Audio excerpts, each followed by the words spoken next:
Good morning friends, कैसे हैं आप सब लोग। तैयारी कैसी चल रही है।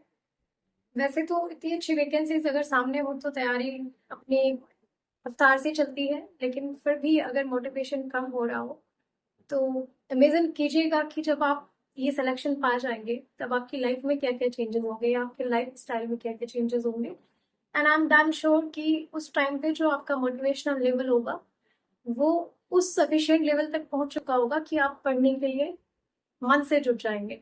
तो चलिए शुरू करते हैं। आज का जो हमारा टॉपिक है वो है क्लासिफिकेशन। स्पीसीज, कंसेप्ट और टेक्सोनॉमिक कैटेगरीज हम डिस्कस कर चुके हैं अपनी लास्ट वीडियोस में।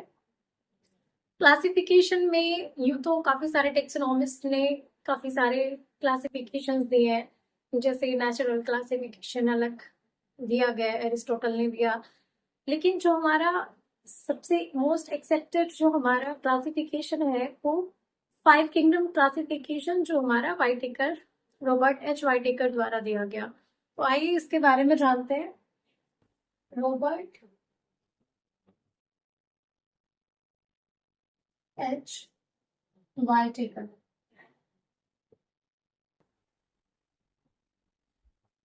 इन्होंने इसको दिया 1969 में। अब फाइव किंगडम क्लासिफिकेशन इसको क्यों कहते हैं, क्योंकि इन्होंने जितने भी अर्थ पे ऑर्गेनिज्म है, लिविंग ऑर्गेनिज्म, सबको फाइव कैटेगरीज में क्लासिफाइड किया। फाइव क्लासिफिकेशन, फाइव क्लासेस में फाइव किंगडम्स जिन्हें हम कहते हैं, उनमें इन्होंने plants, bacteria, fungi, algae, means जितने भी ऑर्गेनिज्म है, लिविंग ऑर्गेनिज्म पाए जाते हैं अर्थ पे, सबको इन्होंने फाइव किंगडम्स के अंडर क्लासिफाई किया। अब वो फाइव किंगडम्स है कौन कौन से, पहले हम ये जान लेते हैं, फिर आगे हम बात करेंगे कि कैसे उन्होंने क्लासिफाई किया कि ये जो ऑर्गेनिज्म है हमारा, ये किस पर्टिकुलर किंगडम में आएगा। तो सबसे पहले हम देखते हैं इन्होंने फाइव किंगडम क्लासिफिकेशन में फर्स्ट जो हमारा किंगडम इन्होंने दिया, दैट इज मोनेरा।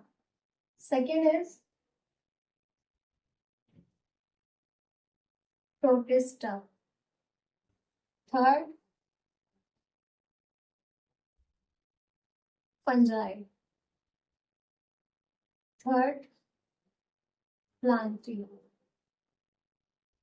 प्लांटी को हम प्लांट किंगडम भी कह सकते हैं, लेकिन इन्होंने जो पर्टिकुलर नेम दिया, the last one is animalia.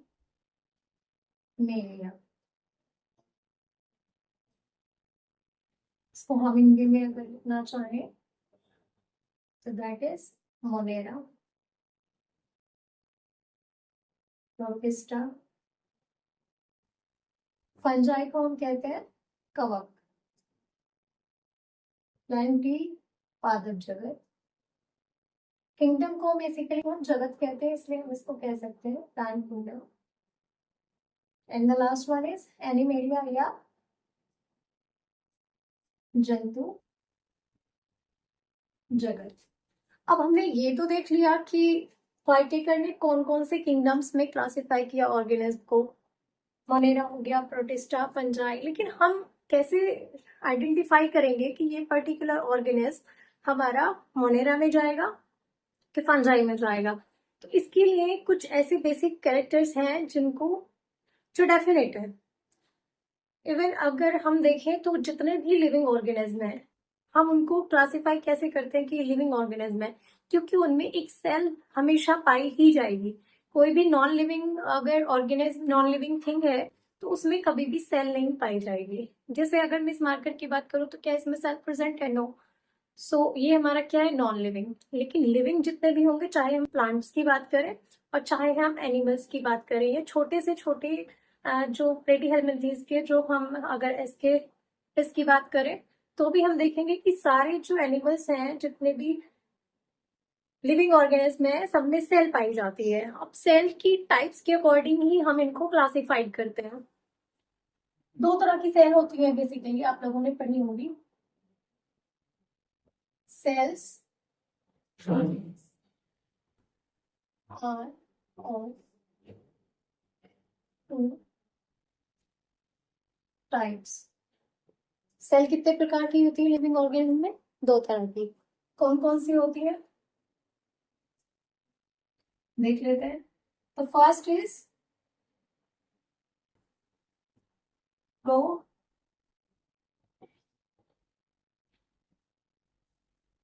Prokaryotic,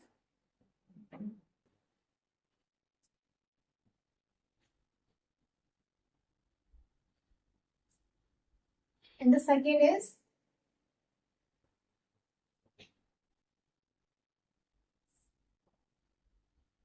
eukaryotic.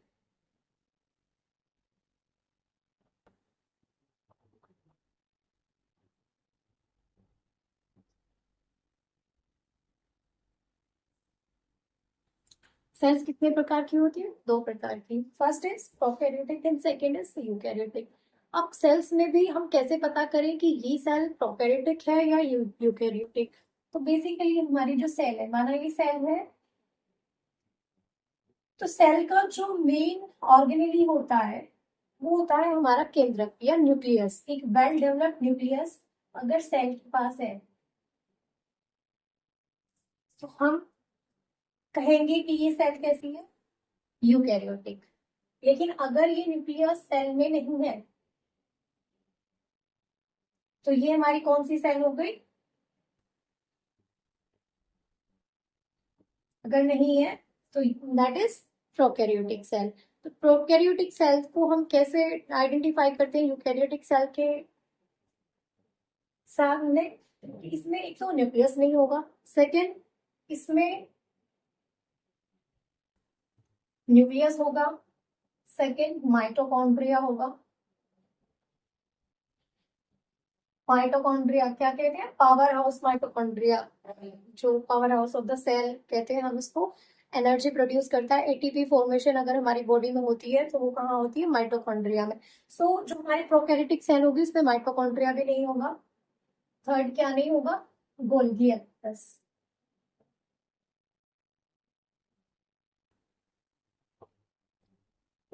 Golgi एपिटस भी हमारा यूकैरियोटिक में होगा, प्रोकैरियोटिक में नहीं होगा। The third is endoplasmic reticulum, जिसको ईआर से भी हम डिनोट कर सकते हैं। एंडोप्लाज्मिक रेटिकुलम जिसपे आरएनए हमारे लगे होते हैं बीट्स के फॉर्म में, मेनली रफ एंडोप्लाज्मिक रेटिकुलम में। क्योंकि एंडोप्लाज्मिक रेटिकुलम भी हमारी सेल में दो टाइप की होती है, smooth endoplasmic reticulum and rough endoplasmic reticulum. तो जो रफ एंडोप्लाज्मिक रेटिकुलम होती है उनपे राइबोसोम्स और हमारे आरएनएज होते हैं, जिससे प्रोटीन सिंथेसिस कहाँ पे होती है? हमारी एंडोप्लाज्मिक रेटिकुलम पे भी। जितने भी ये ऑर्गेनेली मैंने अभी बताए, mitochondria, Golgi apparatus, nucleus and endoplasmic reticulum, ये हमारे प्रोकैरियोटिक सेल में नहीं होंगे। तो हम उसको डिवाइड करेंगे कि ये हमारी सेल कैसी है? प्रोकैरियोटिक। और अगर ये सारे ऑर्गेनेली प्रेजेंट है हमारी सेल में तो हम क्या कहेंगे कि ये सेल हमारी यूकैरियोटिक है। Is it clear?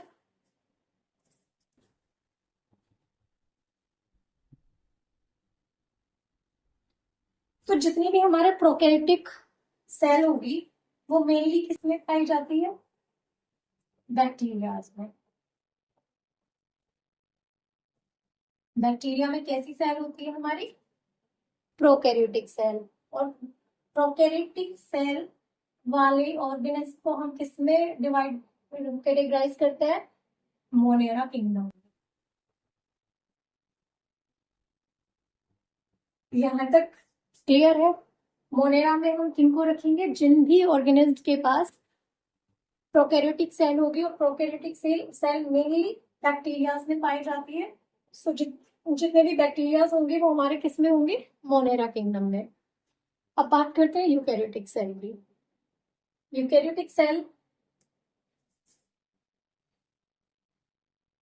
माना दो एनिमल्स हैं, दो ऑर्गेनिज्म हैं, और दोनों के पास यूकैरियोटिक सेल है। लेकिन फर्दर हम इनको डिवाइड करते हैं यूनिसेल्युलर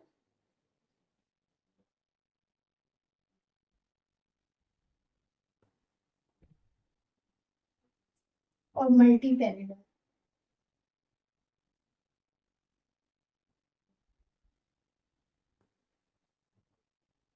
या फिर इसको हम कह सकते हैं एक कोशिकीय,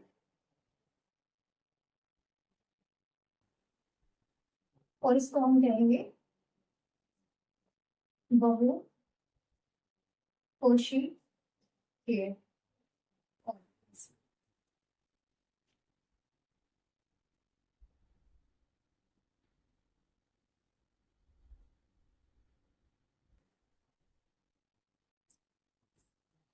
तो यूनिसेल्युलर और मल्टीसेल्युलर क्या मतलब है? एक ऐसे ऐसे ऑर्गेनिज्म जिनका जो बॉडी है, जिनकी बॉडी सिर्फ एक सेल से बनी हो। सेल तो यूकेरियोटिक है इनके पास, लेकिन सेल कैसी बनी है?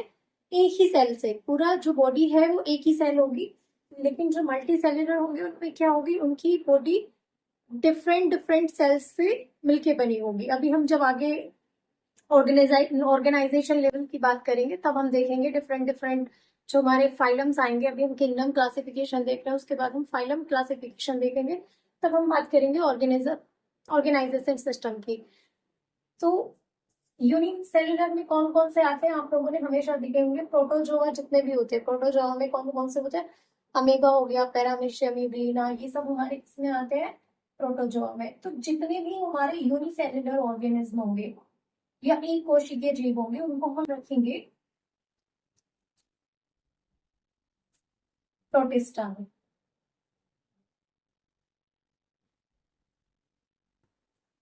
यहाँ तक क्लियर है? हमने मोनेरा देखा, वहां पे प्रोकैरियोटिक सेल थी। अब हमने बात की है सेकेंड किंगडम की। तो प्रोटिस्टा में किसको हम रखते हैं? यूनिसेल्युलर। यूकैरियोटिक सेल होगी लेकिन यूनिसेल्युलर। अब बात करते हैं मल्टी सेल्युलर। मल्टी सेल्युलर को भी हम फर्दर डिवाइड करते हैं दो कैटेगरीज में।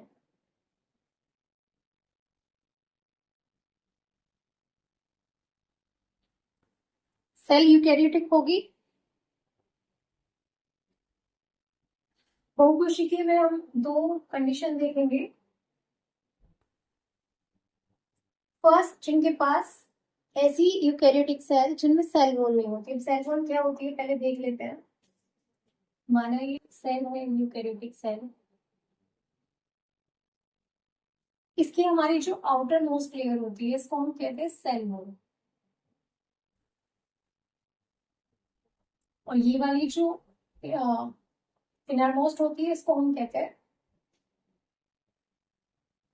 Cell membrane. तो दो लेयर, जो हमारी सबसे बाहर की जो लेयर होती है उसको हम कहते हैं सेल वॉल, और उससे अंदर वाली जो होती है इसको हम कहते हैं सेल मेम्ब्रेन। तो यूकैरियोटिक सेल में कुछ सेल्स ऐसी होती हैं जिनमें सेल वॉल प्रेजेंट होती है, कुछ ऐसी होती है जिनमें सेल वॉल एब्सेंट होती है। सिर्फ सबसे आउटर मोस्ट लेयर जिनमें सेल वॉल प्रेजेंट नहीं होती उनमें सेल मेम्ब्रेन हो जाती है। सेल वॉल को कहते हैं कोशिका भित्ति। सेल वॉल, सेल वॉल बहुत रिजिड होती है, मीन्स बहुत टफ इसकी आउटिंग होती है। जिन भी सेल्स में प्रेजेंट होती है इसको कहते हैं हम हिंदी में कोशिका भित्ति। Second, reason.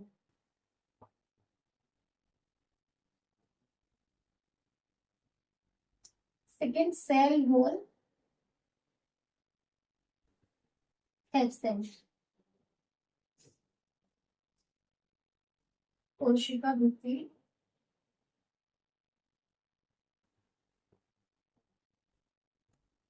अनुपस्थित।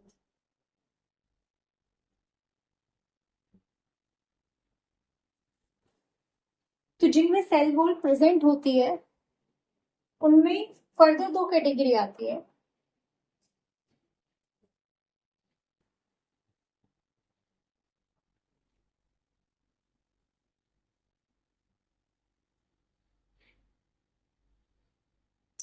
एक वो जो ऑटोट्रॉफिक हो,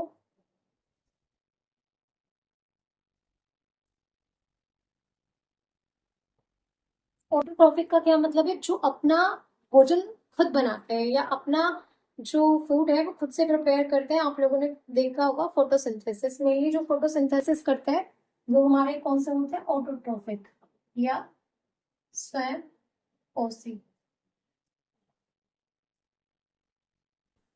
एंड दूसरे क्या होते हैं हमारे,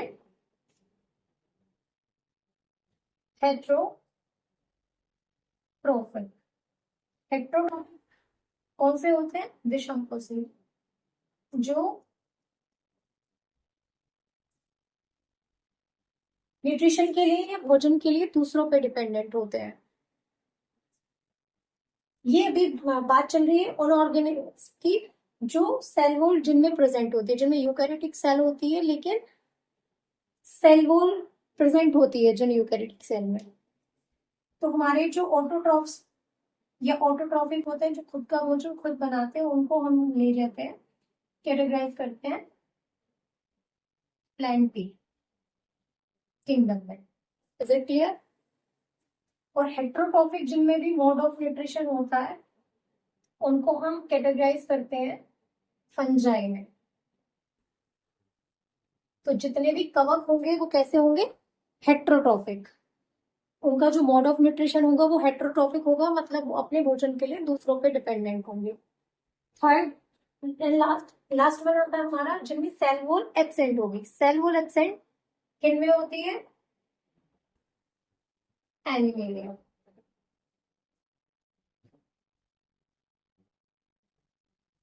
एनिमेलिया में क्या होगा, हमारा सेल किस टाइप की होगी, यूकैरियोटिक सेल। कैसी होगी, मल्टी सेल्यूलर। मल्टी सेल्यूलर में भी कौन सी कैटेगरी होगी, सेल वॉल एब्सेंट। और इसको हम किस में कैटेगराइज करेंगे, एनिमेलिया। तो आप लोग बता सकते हैं ह्यूमन बीइंग कौन सी किंगडम में आया वाइटेकर के अकॉर्डिंग? क्योंकि जो हमारा जो ह्यूमन बॉडी है वो एडवांस लेवल पे है, तो हम ह्यूमन बॉडी में जो सेल्स होती है वो यूकैरियोटिक होती है, मल्टी सेल्यूलर होता है, सेल वॉल एब्सेंट होती है। तो जो हमारा एनिमेलिया किंगडम है उसी में एनिमल्स को रखा जाता है, जितने भी एनिमल्स हैं। और साथ ही साथ जो ह्यूमन बींग्स हैं उनको भी हमारा एनिमेलिया में रखा जाता है। तो 5 किंगडम क्लासिफिकेशन हमने देखा, monera, protista, fungi, plantae and animalia. अब आपको क्लियर हो गया होगा कि किस किंगडम में हम किस तरह के ऑर्गेनिज्म को रखेंगे। एक बार रिकॉल कर लेते हैं। जितने भी लिविंग ऑर्गेनिज्म होते हैं सब में सेल प्रेजेंट होती है। जिनमें प्रोकैरियोटिक टाइप की सेल होगी वो मोनेरा में रखे जाएंगे। जिनमें यूकैरियोटिक सेल होगी उनको फर्दर हम कैटेगराइज करेंगे दो कैटेगरी में। First is unicellular and second is multicellular. Unicellular में कौन से हमारे आ जाएंगे, प्रोटिस्टा, जैसे अमीबा, या जितने भी प्रोटोजोन्स हैं वो हमारे आ जाएंगे यूनिसेलुलर में। मल्टीसेलुलर में अगर हम बात करें तो उसमें फिर से फर्दर दो कैटेगरीज होती हैं, सेल वॉल प्रेजेंट और cell wall absent. Cell wall present जिनमें होती है, एक तो प्लांट्स में होती है, एक फंजाई में होती है। अब दोनों में क्या डिफरेंशिएशन है, इनमें मोड ऑफ न्यूट्रिशन का डिफरेंशिएशन है। जिनमें ऑटोट्रॉफिक या स्वयंपोषी जो होते हैं उनको हम प्लांटी किंगडम में रखते हैं, और जो हेट्रोट्रॉफिक मोड ऑफ न्यूट्रिशन वाले ऑर्गेनिज्म होते हैं उनको हम फंजाई में रखते हैं। बाकी जिसमें हमारी सेल वॉल एब्सेंट होती है उसको हम एनिमेलिया किंगडम में रखते हैं। तो अगर हम बात करें कि प्रोकैरियोटिक जो हमारे मोनेरा में होंगे उनमें क्या सेल वॉल होगी, सेल वॉल प्रेजेंट होती है, क्योंकि प्रोकैरियोटिक सेल में भी सेल वॉल प्रेजेंट होगी। यूनिसेलुलर सेल वॉल प्रेजेंट होगी, हेट्रोट्रॉफिक मोड ऑफ न्यूट्रिशन होगा। इनमें कुछ मोनेरा, कुछ बैक्टीरिया ऐसे होते हैं जिनमें ऑटोट्रॉफिक मोड ऑफ न्यूट्रिशन भी पाया जाता है। खाली एक क्लास है साइनोबैक्टीरिया की। साइनोबैक्टीरिया में मोनेरा में जो बैक्टीरिया होते हैं उनमें साइनोबैक्टीरिया।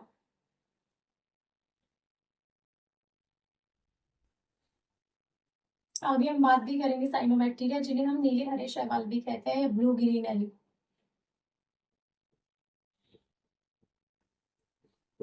ये क्या करते हैं, इसके एग्जांपल्स भी हम देख सकते हैं। आगे हम डिस्कस करेंगे इन सब के बारे में जब भी इनका टॉपिक आएगा। एनाबिना और नॉस्ट्रो दोनों ऐसे नीले हरे शैवाल हैं जो autotrophic mode of nutrition show करते हैं। बाकी जितने भी बैक्टीरियाज होते हैं वो heterotrophic mode of nutrition show करते हैं। अगर हम बात करें प्रोटिस्टा में किस तरह की सेल टाइप क्या होगा, यूकैरियोटिक। सेल वॉल प्रेजेंट होगी या नहीं होगी, बेसिकली जितने भी बैक्टीरियाज होते हैं उनमें पेप्टिडोग्लाइकन की सेल वॉल प्रेजेंट होती है। प्रोटिस्टा में देन मोड ऑफ न्यूट्रिशन क्या होगा, हेट्रोट्रॉफिक। मल्टी सेलुलर में जब हम बात करते हैं प्लांटे की, तो इनमें प्रेजेंट होगी सेल वॉल, यूनिसेल्युलर होंगे। आगे हम डिस्कस करेंगे डिफरेंट डिफरेंट किंगडम्स को फर्दर कितनी कैटेगरीज में डिवाइड किया गया।